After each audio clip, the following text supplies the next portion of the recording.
Baik, selanjutnya kita akan membahas mengenai vaksin.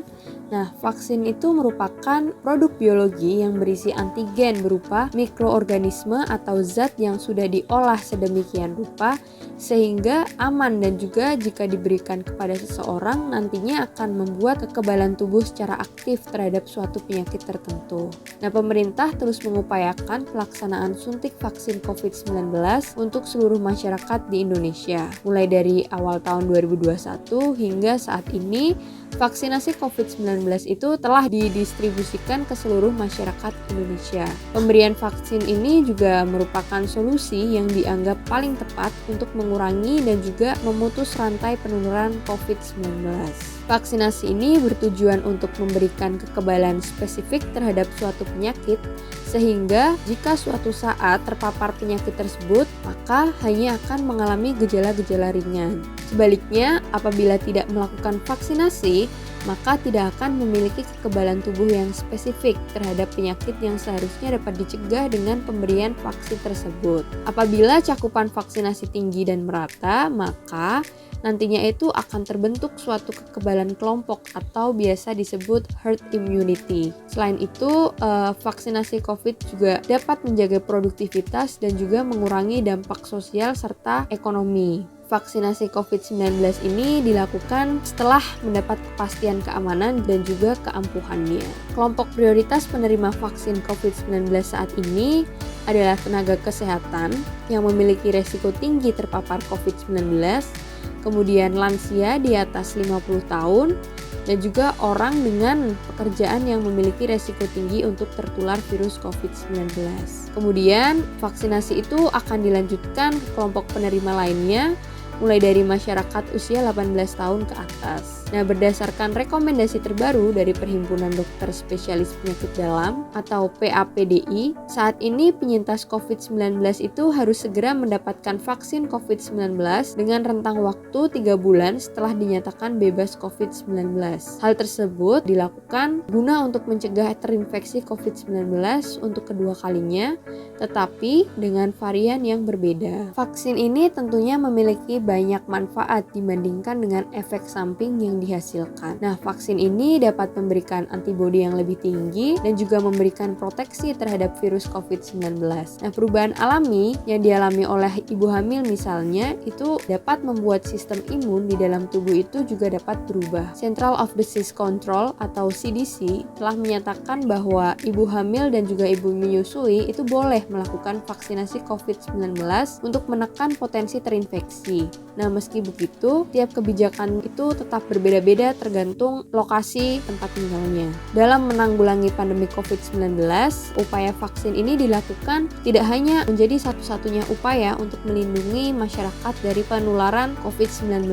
Nah, selama masyarakat itu belum mencapai kekebalan kelompok atau herd immunity, maka pencegahan yang efektif saat ini adalah dengan mematuhi protokol kesehatan 5M, yaitu dengan memakai double masker. Misalnya masker medis itu dilapisi bagian luarnya dengan masker kain agar menutupi rongga dari masker medis tersebut. Kemudian menjaga jarak, setelah itu mencuci tangan menggunakan sabun dan juga air mengalir, dan juga menjauhi kerumunan serta sebaiknya membatasi mobilitas sosial. Vaksinasi COVID-19 ini juga memiliki banyak manfaat, tidak hanya untuk diri sendiri, tetapi juga untuk banyak orang. Vaksin COVID-19 ini aman dan juga halal.